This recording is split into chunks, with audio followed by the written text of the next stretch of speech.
All right, it's very sad indeed, but CNN's floundering, trying anything to get ratings. So last night, they threw AOC on stage with Bernie for a town hall of radicals.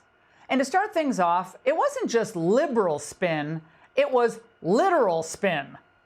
It's so great to have both of you here. We have so many audience questions tonight, really good ones. And Senator Sanders, just in terms of how long this shutdown has gone on, you and I have spoken multiple times during this, but we're now on the 15th day. The 9th vote to reopen the government failed. Oh my God, it was dizzying. The entire event, though, seemed like a bad TikTok video. House Republicans passed a bill to keep the government open. The Senate has voted on that bill 10 times. All but 2 Republicans have supported it every time. Democrats, on the other hand, don't have a single senator who's voted yes on all 10 occasions.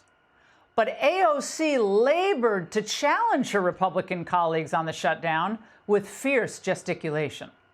They need to pick up a phone, Caitlin. They need to pick up a phone. They're saying that they're doing all this work. They are twiddling their thumbs and talking to each other. It is actually an unconscionable abdication and refusal to work. They refuse. I've never seen people who hate working so much in my life. If I were Mike Johnson, you should be in that office negotiating with Hakeem Jeffries every damn day until we reopen this government. And any day that you don't do that is a failure. It is a failure. If she was auditioning for higher office, she should not expect a callback. Now, she may be tolerable, I think, in her cutesy, some of the heavily edited Instagram reels and so forth, but ask her a real question and she melts into hyperbole. It's such an insane suggestion, and in fact, it speaks to how desperate they are. Are you saying that Senator Schumer should not be worried about a primary challenge from you? I mean, all right. No. Let me jump in on this one. This is what we're talking about. That's exactly what we're talking about. This is what we're talking about. You have a country that is falling apart. We had a housing crisis, a healthcare crisis, an education crisis, massive income and wealth inequality, a corrupt campaign finance system, and the media says, "Oh, you're going to run. What are you going to run for?" Nobody cares. She'll run more towards Nobody cares. Oh, people care. Are you pushing Schumer off his political mortal coil or not? And methinks she doth protest too much. And by the way, then Ms. Bossy Pants tried to shake down the President of the United States and the entire Republican Congress, laying a shutdown ultimatum at the feet of Republicans. Now listen closely, and you can almost hear Trump laughing. I think we need to see ink on paper. I think we need to see legislation. I don't accept IOUs. I don't accept pinky promises.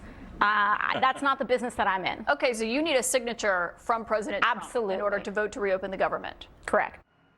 Okay, you go, girl. Do you want him to give you a pedicure as well? Hot stone pedicure? Woman is nuts. You know, it was her party that rammed through Obamacare because it was supposed to be affordable. Remember that? But of course, that was always a scam. It destroyed, in large part, health care in the United States by making it ration care and forcing great doctors to retire and a lot of private equity to come up and buy up great doctors' practices. It is a totally rotten deal for most Americans. And now they want never-ending COVID subsidies to cover up for how bad Obamacare was? No, you know what they really want is what they wanted all along. Bernie Sanders always wanted America to have Canadian-style universal health care. That was always the plan.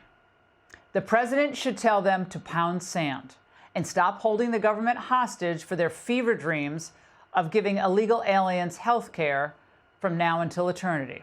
Here with reaction, House Speaker Mike Johnson. Mr. Speaker, thank you very much for joining us tonight. Is AOC, does she have both oars in the water here, thinking that the president is going to bow down to these demands?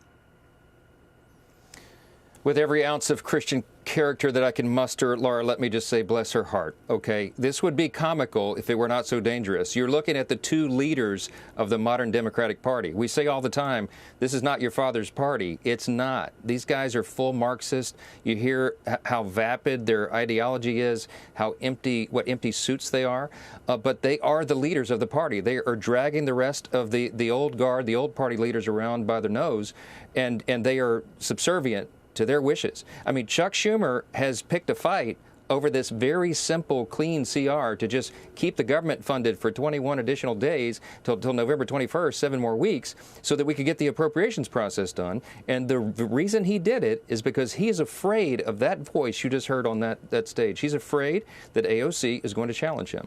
There's a rise of Marxism in the party. It's happening in New York, in their state, and he's terrified. And that's why everybody around the country is feeling such pain right now, because of this nonsense. And Mr. Speaker, speaking of the New York problem, Bernie Sanders had a hot take on Zohran Mamdani. Watch. How do you not support the Democratic guy? But more important, Who else are we going to support? he's a great candidate. This should be the model.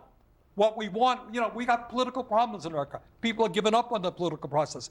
He's getting people excited, getting them involved. I would like to see that take place in 50 states in this country.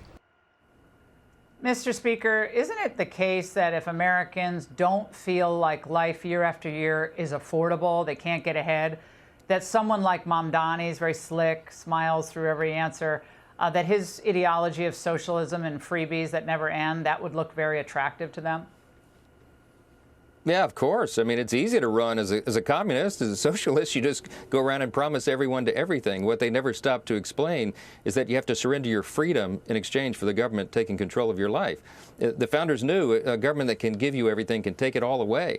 And that's what's going to happen. They're going to ruin the largest city in America in a very short period of time. Every time socialism has been tried on the world stage throughout history, it has fallen into abject failure. And the Marxist, that ideology, leads to the murder of tens of millions of innocent people. That's what happened through the 20th century. These people are not serious. They do not study history, and they don't know the dangers of what it is they're trying to espouse. But we do. And this is going to happen. I mean, Mamdani, it appears, by the polls, is going to win for mayor of New York City. And we pray for all of our friends there. I mean, there's going to be a mass exodus from the city. You're already seeing the beginnings of that. People are in panic mode, people who understand how politics and reality works. And it's a dangerous trend. It is not a good thing. People say, oh, it's good for the Republican Party. You can explain the difference between the worldviews. No, it's a terrible, dangerous development. And there's more of this coming. And we've got to oppose it at every turn. When do you think this shutdown will end? How will it end? It's a great question. The only person who can answer that is Chuck Schumer.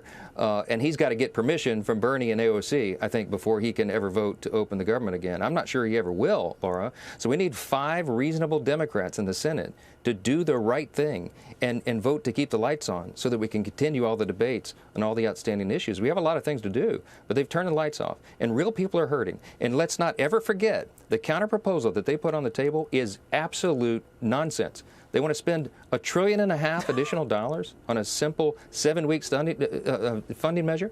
And all the things you listed, $200 billion for illegal aliens to get free health care on the backs of American taxpayers. They're going to get $500 million to the Corporation for Public Broadcasting to prop up leftist news organizations. By the way, congrats to CNN for hosting our nation's first socialist town hall. You're going to get more of that program, and if these people are in charge. This is serious stuff. I mean, we can make light of it. It did bomb for obvious reasons. Now they're inviting me on for a town hall. I might go do it. I'll show them what the other side looks like. You should do it. You should definitely do that. Well, you should do it there, but you should do it with AOC, because I would love to see that. A substantive debate, she would melt. Mr. Speaker, you had an eventful time in your office. I think it was earlier this week when you had some, surprise visits by Democrats, tried to storm in. If people missed it, this is what happened.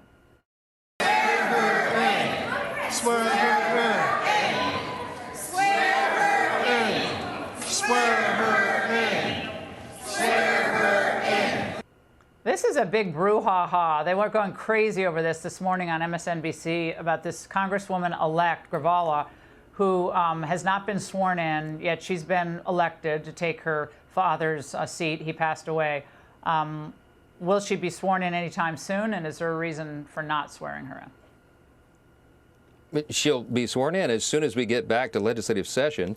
And so ironically, it's the senators in Arizona who hold the keys to that. If she could get her 2 Democrat senators to vote to reopen the government, we just need 3 more. We can all get back to work. I can't wait to administer the oath to her. I'm following the Pelosi precedent, by the way, when my dear friend Julia Letlow, Congresswoman Letlow from Louisiana, won a special election to succeed her late husband in 2021.